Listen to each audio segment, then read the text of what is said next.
এ কি দিয়েছেন ভাই? ধোকা দেওয়ার জন্য কি শুধু আমারই পাইলেন? ধোকা? কিসের ধোকা? কি হচ্ছে ভাই, বলেন তো ভাই। এগুলো তো একটারও ডেট নেই ভাই। কোনো সমস্যা নেই ভাই, হয়তোবা আমাদেরই ভুল হয়েছে। আপনি একটু দাঁড়ান, আমি এখনই মালগুলো চেঞ্জ করে দিচ্ছি। এই মালগুলো চেঞ্জ করে দে। দেন ভাই। এই নেন। এই ভাই এসব কি মাল দিয়েছেন? একটা মালেরও ডেট নেই। ভালো মাল না দিতে পারলে দোকান বন্ধ করে রাখবেন। এভাবে তো মানুষের ক্ষতি করে লাভ নেই। আপনাকে তো পুলিশে দেওয়া উচিত। ছোট ভাই, হয়তোবা আমাদেরই কোনো ভুল হয়েছে। তুমি একটু দাঁড়াও, আমি এখনই মালগুলো চেঞ্জ করে দিচ্ছি। এই মালগুলো চেঞ্জ করে দে। কিন্তু ভাই, আরে এত কিন্তু কিন্তু না করে ধর তো, চেঞ্জ করে দে। ভাই যে কি শুরু করলো আমার কিছুই বুঝে আসে না। এই নেন নেন। ভাই আপনি কি পাগল হয়ে গেছেন?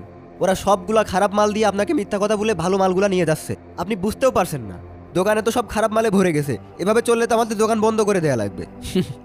আমি জানি, তো আপনি জানার পরে ওদেরকে কিছু বলছেন না কেন? কারণ আল্লাহ তাআলা সবকিছু দেখেন এবং জানেন। মানুষ যতই আমার ক্ষতি করতে চাক, কিন্তু আল্লাহ না চাইলে কেউ আমার ক্ষতি করতে পারবে না। এখন বাধ্য হয়ে দোকান বন্ধ করে দেবে। উগার দোকান বন্ধ হওয়ার পরে আমার দোকান আবার আগের মতো চলবে। আরে যা, প্যাকেটটা ফাটিয়ে গেল। ক্ষীরের ভিতরে কার্ড মনে হচ্ছে। দেখি দেখি, এ তো অফারের কার্ড। হ্যাঁ ভাই, আবার কি ফেললি রে? এই প্যাকেটের ভিতরে এই অফারের কার্ডটা পাইছি ভাই। এই দেখেন ভাই, এই কার্ডে লেখা রয়েছে আমরা একটা টিভি আর একটা মোটর সাইকেল পাইছি ভাই। হ্যাঁ, আমাকে তো কপাল খুলে গেল ভাই। যাক, আলহামদুলিল্লাহ।